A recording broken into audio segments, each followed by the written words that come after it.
Bab 103, Membela Lin Hai. Pernyataan ini pun langsung dijadikan alasan oleh para pejabat itu. Bagaimanapun, mereka telah berkolusi sebelumnya dan bertekad untuk menangkap Lin Hai dan memecatnya dari jabatan resminya. Yang mulia, aku juga telah mendengar masalah ini.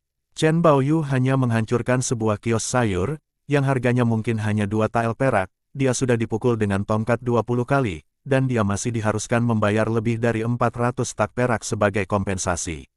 Ini jelas merupakan hukuman yang terlalu berat. Menurutku Lin Hai terlalu kejam dan tidak pantas untuk menjadi Jing Shaoyin.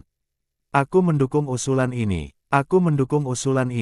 Semakin banyak pejabat yang mulai menyerang Lin Hai, tapi Lin Hai tetap tenang dan tidak panik sama sekali. Pada saat ini, Lin Tiangui merasa dia tidak bisa berdiam diri lagi. Jika terus seperti ini, jabatan Lin Hai akan benar-benar hilang.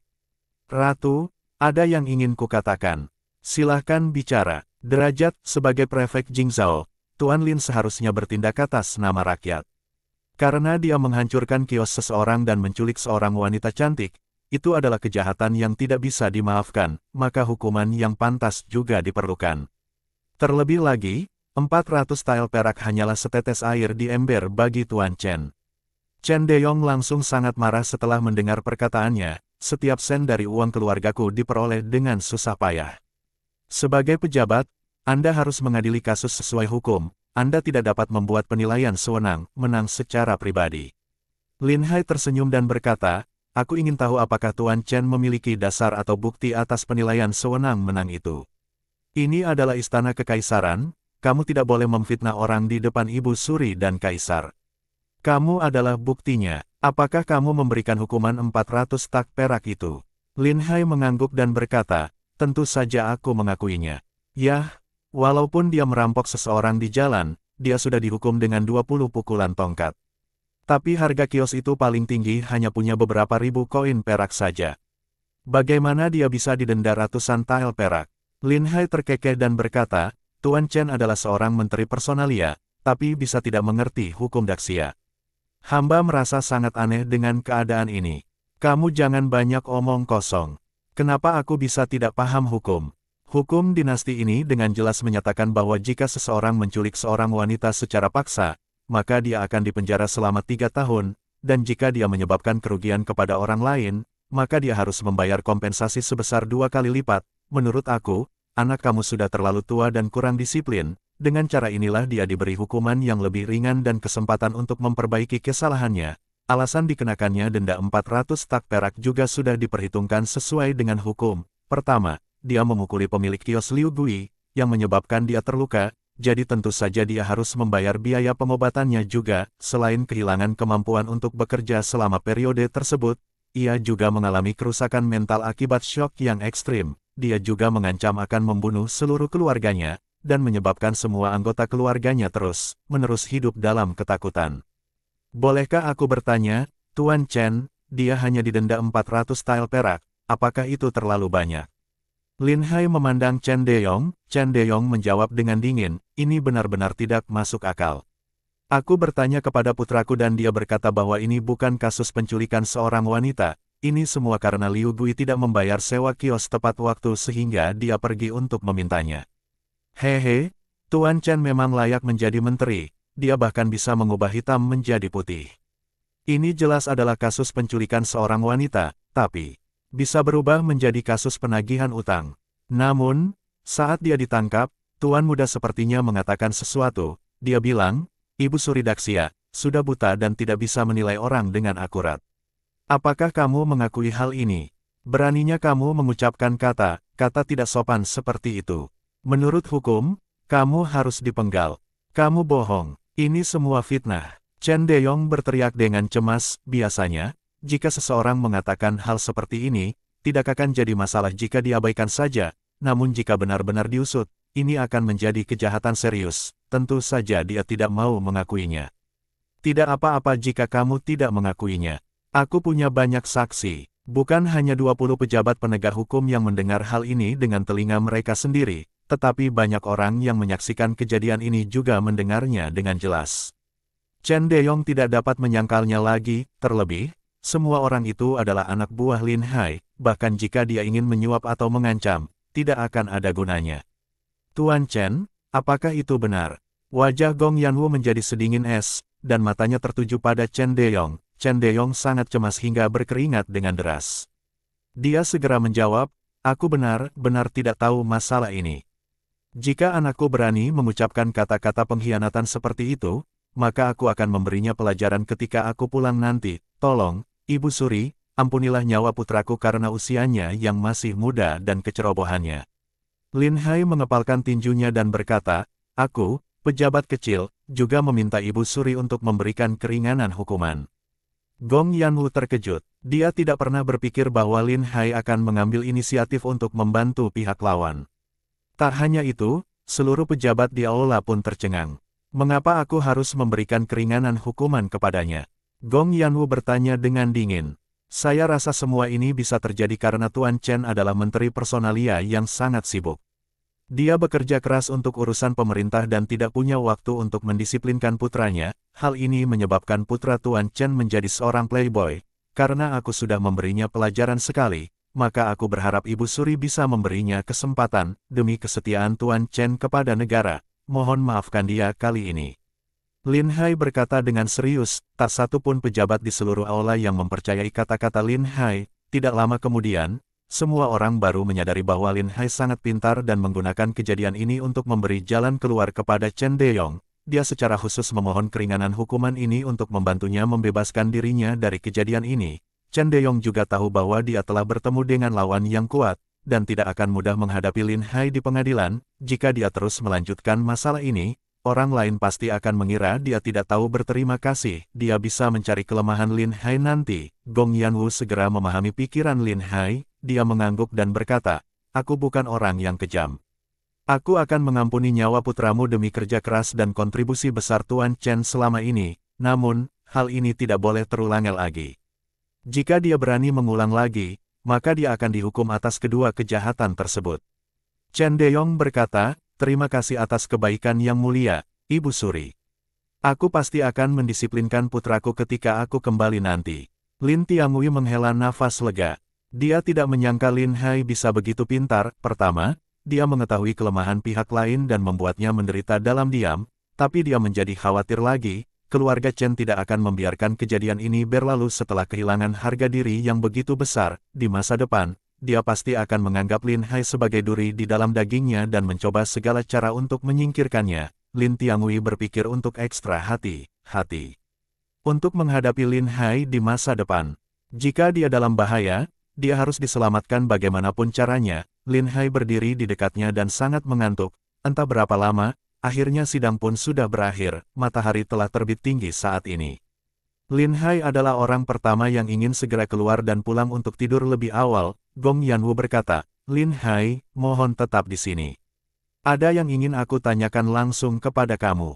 Lin Hai tampak kecewa dan tidak punya pilihan selain menyetujuinya. Ketika semua pejabat telah pergi, seorang Kasim datang dan berkata, Tuan Lin, ikutlah dengan aku. Lin Hai tidak punya pilihan selain mengikuti Kasim itu. Dia tiba di Taman Kekaisaran. Ada penjaga yang mengikutinya setiap beberapa langkah, dan dia melihat Gong Yanwu sedang minum teh di pavilion. Bab 104. Bisnis menguntungkan. Lin Hai berjalan maju dan membungkuk memberi salam. Yang mulia, hamba memberi hormat kepada Ibu Suri. Tidak perlu sungkan, duduklah.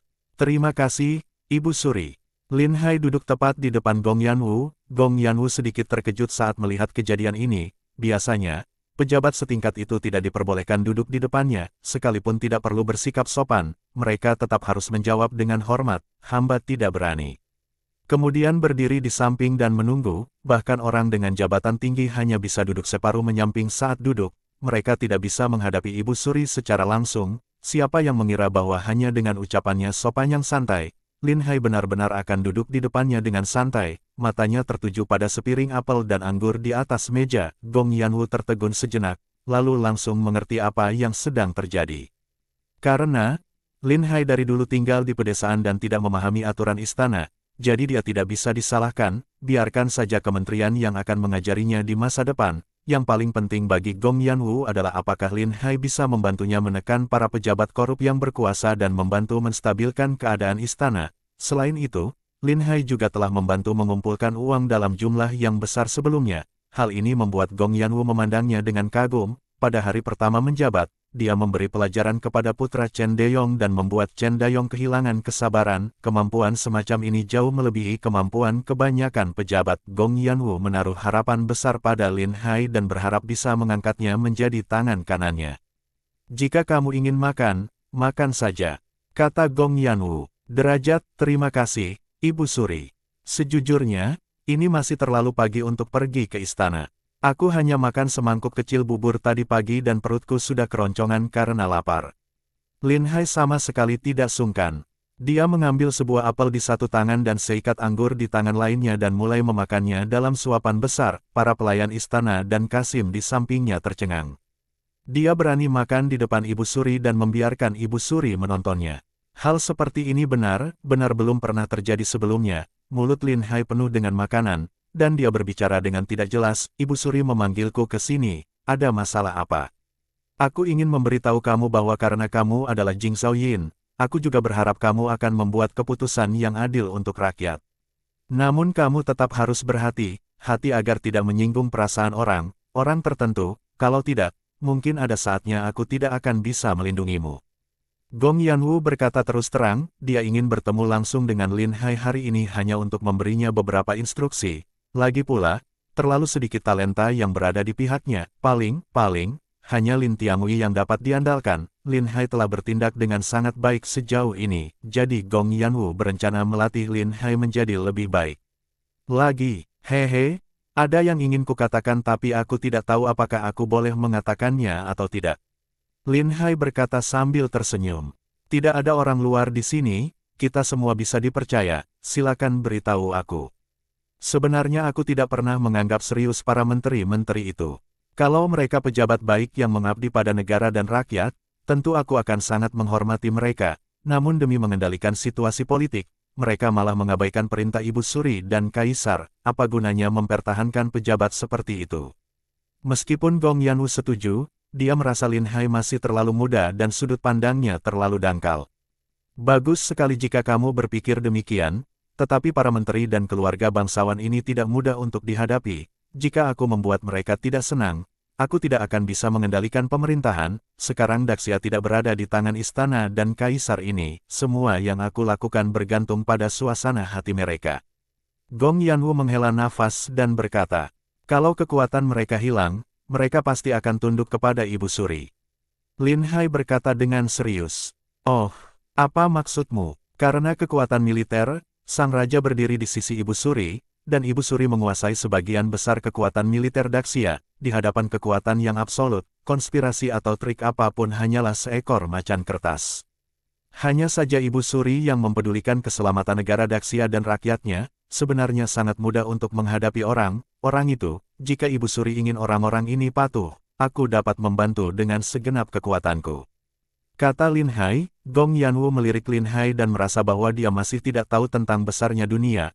Para pejabat korup dan keluarga bangsawan ini mempunyai akar yang kuat dan mengendalikan sumber daya yang sangat besar. Jika menggunakan kekerasan untuk menundukkan mereka, dia khawatir seluruh Daxia akan segera mengalami kekacauan. Jika dia kehilangan dukungan dari para pejabat dan keluarga bangsawan itu, dia tidak akan mampu menangani urusan kenegaraan dengan mudah. Melakukan hal itu hanya akan membawa Daxia menuju kehancuran. Gong Yanwu langsung kehilangan minat dalam percakapan ini. Dia melambaikan tangannya dan berkata, "Kamu tidak perlu khawatir tentang hal ini. Lakukan saja tugasmu sebagai Jing Shaoyin." Lin Hai tidak keberatan sama sekali dan masih tersenyum. "Aku khawatir tidak ada yang akan mempercayai apa yang baru saja aku katakan. Aku hanya mencoba membuka jalan untuk tujuanku sendiri. Sepertinya Ibu Suri juga tidak mempercayaiku. Tapi itu tidak masalah. Kita bisa mengambil langkah demi langkah." "Oh, bagaimana kalau selangkah demi selangkah?" Saat ini, Daxia menghadapi dua masalah terbesar. Salah satunya adalah musuh asing di perbatasan. Namun, dengan anak panah yang bisa menembus baju besi, sang raja pasti bisa mengalahkan mereka dengan mudah. Bahkan jika kita tidak bisa memusnahkan mereka semua, setidaknya mereka tidak akan berani menyerang dalam waktu dekat ini. Gong Yanwu sangat setuju dengan hal ini. Dia telah membicarakan masalah ini dengan Lin Tiangyue sebelumnya. Dengan persediaan makanan dan panah penembus baju besi yang cukup, maka tidak akan sulit untuk mengalahkan musuh. Bagaimana dengan masalah kedua? Masalah kedua adalah istana tidak punya dana. Semakin miskin istana, semakin besar Ibu Suri harus bergantung pada para menteri dan keluarga bangsawan itu, karena hanya mereka yang bisa mengumpulkan uang dan makanan, justru karena itulah mereka berani melawan Ibu Suri. Jika Ibu Suri punya cukup uang, semua pekerjaannya akan menjadi lebih mudah. Secara perlahan-lahan Anda akan dapat memilih orang-orang Anda sendiri melalui ujian kekaisaran. Hei, itu mudah bagimu untuk mengatakannya. Jika menghasilkan uang memang semudah itu, mengapa aku harus begitu kesusahan? Gong Yanwu menghela nafas dan berkata, semakin miskin istana, semakin arogan pula para menterinya, mereka bahkan dengan sengaja tidak mengumpulkan uang yang cukup untuk istana, dan membuat kondisi istana menjadi sangat sulit. Ketika kaisar sudah besar nanti dan bisa menangani urusan kenegaraan sendiri, dia hanya akan menjadi boneka. Jadi yang bisa aku lakukan adalah membantu Ibu Suri menghasilkan uang. Saat ini, masih mungkin untuk menghasilkan 2 atau 3 juta tak perak setahun. Lin Hai akhirnya melepaskan umpannya, mata Gong Yanwu terlihat berbinar. 2 atau 3 juta tael perak setahun bukanlah jumlah yang kecil, intinya uang itu akan menjadi uang pribadinya dan bisa dia gunakan sesuka hati. Dengan uang yang banyak, kamu bisa melakukan banyak hal.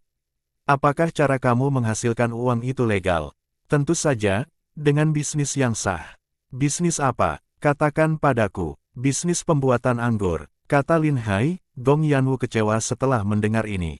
Dia pikir akan ada bisnis yang bagus, ada banyak pemain besar dalam bisnis pembuatan anggur, dan memang benar mereka menghasilkan uang, tapi pembuatan anggur hanya bisa menghasilkan uang yang tidak banyak, tidak mungkin menghasilkan uang sebanyak itu dalam setahun, terlebih lagi, memproduksi wine membutuhkan banyak biji-bijian, dan juga tidak baik bagi kehidupan masyarakat. Tentu saja Lin Hai tahu apa yang sedang dipikirkan Gong Yanwu. Bab 105. Menjadi seorang pejabat. Lin Hai menggelengkan kepalanya dengan tak berdaya dan berkata, Ibu Suri benar-benar tidak mempercayaiku, bahkan tidak menanyakan jenis anggur apa yang akan aku buat. Gong Yanwu kemudian teringat bahwa Lin Hai telah membangun pabrik peleburan besi. Jika dia bisa menempa batang besi yang begitu bagus, mungkinkah dia juga pandai dalam hal pembuatan anggur? Kalau begitu jelaskan kepadaku, apa bedanya anggur yang akan kamu buat? Bagaimana bisa menghasilkan uang yang banyak dalam setahun? Tentu saja berbeda. Aku khawatir bahkan orang terkuat di Daxia pun tidak akan mampu meminum anggur aku tanpa mabuk. Kebanyakan orang sudah tidak sadarkan diri setelah minum setengah jin alkohol. Kilang anggur mana yang bisa menghasilkan anggur sebaik ini? Lin Hai berkata sambil tersenyum. Apakah ada orang yang mau minum minuman keras sekuat itu? Gong Yanwu bertanya dengan kebingungan. Aku yakin akan ada orang yang mau meminumnya. Meskipun anggurnya kuat, rasanya akan sangat lembut. Semakin menantang, semakin banyak orang yang suka meminumnya. Bahkan walaupun harganya sedikit lebih tinggi, tidak ada yang akan peduli. Gong Yanwu tidak terlalu mempercayainya hal ini, tapi kemudian dia teringat lagi, terakhir kali, Lin Hai dengan mudah mengumpulkan uang sebanyak 5 juta tak perak, sekarang dia berani mengatakan bahwa dia bisa mendapatkan 2 atau 3 juta tael setahun, dia harusnya tidak main-main. Oke, kali ini aku akan mempercayaimu. Berapa banyak uang yang perlu aku investasikan dalam bisnis ini? Tidak perlu menginvestasikan uang. Yang aku butuhkan hanyalah Ibu Suri memberiku lisensi pembuatan anggur saja. Bagaimana?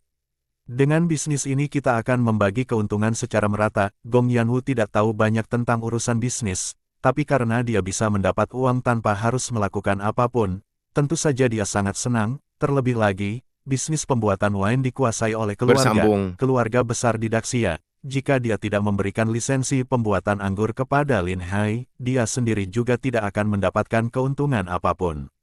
Hanya satu kalimat saja dia bisa mendapatkan 2 atau 3 juta tael perak dalam setahun, tentu saja dia tidak akan menolak hal sebaik itu. Lin Hai memberitahu Gong Yanwu tentang detail pengoperasian kilang pembuatan anggur. Setelah itu dia berdiri, berpamitan dan pulang. Gong Yanwu duduk di paviliun dan berpikir dalam waktu yang lama. Awalnya, dia berniat untuk memberi peringatan kepada Lin Hai agar dia tidak bertindak terlalu mencolok di masa depan. Dia tidak pernah berpikir bahwa mereka malah akan membicarakan bisnis anggur, dan menjadi mitra bisnis. Tidak akan ada orang yang akan mempercayai hal seperti ini. Di saat yang sama, dia juga kagum dengan kemampuan Lin Hai dalam menghasilkan uang. Kelihatannya seperti bisnis biasa saja, tapi bisa menghasilkan banyak uang dalam setahun. Ini adalah sesuatu yang tidak pernah terpikirkan oleh Gong Yanwu. Setelah sekian lama, dia menghela nafas dalam-dalam. Orang ini menjadi semakin sulit untuk dipahami. Pergi dan berikan dia izin untuk membuat anggur. Biarkan dia memulai bisnisnya secepatnya. Gong Yanwu benar-benar kekurangan dana, hal ini tidak boleh ditunda lebih lama lagi dan langsung diserahkan kepada Kasim di belakangnya. Kasim Li Ping segera menyetujuinya. Lin Hai baru saja pulang ke rumahnya dan sedang makan di saat Li Ping membawa perizinan usaha anggur untuknya. Lin Hai tahu bahwa dia adalah Kasim yang melayani Ibu Suri. Dia keluar untuk menyambut Kasim itu dengan sopan. Senang sekali Kasim Li bisa berkunjung ke rumahku. Aku sedang makan, ayo kita makan bersama. Lin Hai menyapa dengan hangat. Li Ping juga tahu bahwa Lin Hai adalah orang yang penting bagi Ibu Suri. Tentu saja, dia tidak berani menerima tawaran Lin Hai. Dia menjawab sambil tersenyum, aku harus segera pulang untuk melayani Ibu Suri. Ini adalah sertifikat perizinan pembuatan anggur yang diberikan Ibu Suri kepadamu. Tuan Lin harus menyimpan ini dengan baik. Setelah aku menyampaikan ini, aku harus segera kembali. Kasim Li, tunggu sebentar. Lin Hai melambaikan tangannya kepada Kiawer. Kiawer sudah mengerti. Dia mengeluarkan batangan emas. Lin Hai mengambil batangan emas itu dan memberikan kepada Li Ping. Uang ini untuk Kasim Li, gunakanlah untuk minum teh. Li Ping mengambil batangan emas itu dan menimbangnya. Hatinya sangat gembira, ini 5 tael emas, yang setara dengan 50 tael perak. Tuan Lin sangat baik, terimalah. Kasim Li sudah bekerja sangat keras melayani Ibu Suri. Ketika bisnis ini bisa berkembang di masa depan, aku pasti akan membagikan keuntungan untuk Kasim Li. Lin Hai berkata sambil tersenyum. Li Ping mengerti apa yang dimaksud Lin Hai, dan dengan satu kalimat ini, mereka sudah menjadi akrab. Yang paling penting, Lin Hai adalah orang penting bagi Ibu Suri, dia tidak akan menolak hal sebaik ini. Lin Hai mengantar Li Ping pergi sampai ke pintu depan. Kiawer merasa sedikit tertekan. Memberinya uang begitu banyak, sungguh suatu pemborosan. Sama sekali tidak, terkadang hanya beberapa patah kata dari dia, akan bisa menyelamatkan nyawa seluruh keluarga kita. Lin Hai berkata dengan serius. Tidak mungkin, kenapa dia bisa sekuat itu? Kiawer tidak percaya dengan hal ini. Kamu tidak mengerti. Sebagai orang yang dekat dengan Ibu Suri, dia sangat mengetahui berita di istana. Selama kita memperlakukannya dengan baik, dia bisa memberitahu kita terlebih dahulu jika ada sesuatu yang terjadi. Inilah cara menjadi seorang pejabat, pastikan keselamatan kita terlebih dahulu. Selain itu, jika uang yang diberikan terlalu sedikit, orang itu tidak akan menghargainya. Jelas Lin Hai, saat itulah Kiawer menjadi tenang, dia tahu, 50 tael perak bisa membeli 5 hektar tanah yang bagus di kampung. Merasa sakit hati adalah hak yang wajar. Lin Hai mengeluarkan sebuah botol anggur dan melihatnya dengan seksama, dia sangat bersemangat. Baiklah, dengan benda ini kita akan melakukan sesuatu yang besar. Dalam 2 hari ke depan, aku akan mencari toko yang akan disewakan. Aku akan mencari lokasi yang terbaik. Lin Hai berkata pada Kiawer. Setelah selesai makan, Lin Hai naik kereta kuda ke prefektur Jingzhou.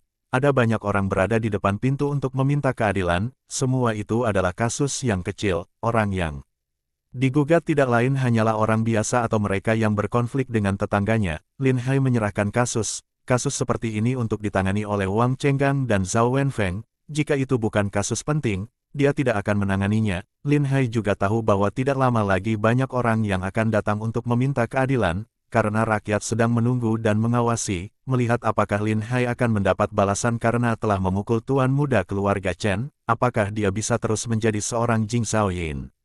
Jika dia tidak diberhentikan, maka akan semakin banyak warga yang akan datang untuk meminta keadilan. Lin Hai perlu istirahat yang cukup selama periode ini.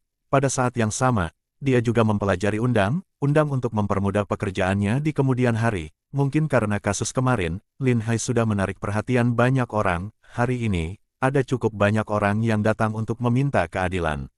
Wang Chenggang dan Zhao Wenfeng sama-sama kelelahan, sedangkan Lin Hai, dengan santai sudah bersiap untuk pulang. Wang Chenggang langsung menghentikan Lin Hai dan sangat tidak puas dengan tindakannya hari ini. Tuan, kamu ke sini untuk bekerja. Mengapa kamu tidak mengadili satu kasus pun dan menyerahkan semuanya kepada kami? Benar, begitu banyak orang yang datang untuk meminta keadilan, dan kami berdua sangat kelelahan. Tidakkah terlalu beresiko dengan hanya mengandalkan kami berdua untuk menyelesaikan semua kasus ini, Tuan? Bersambung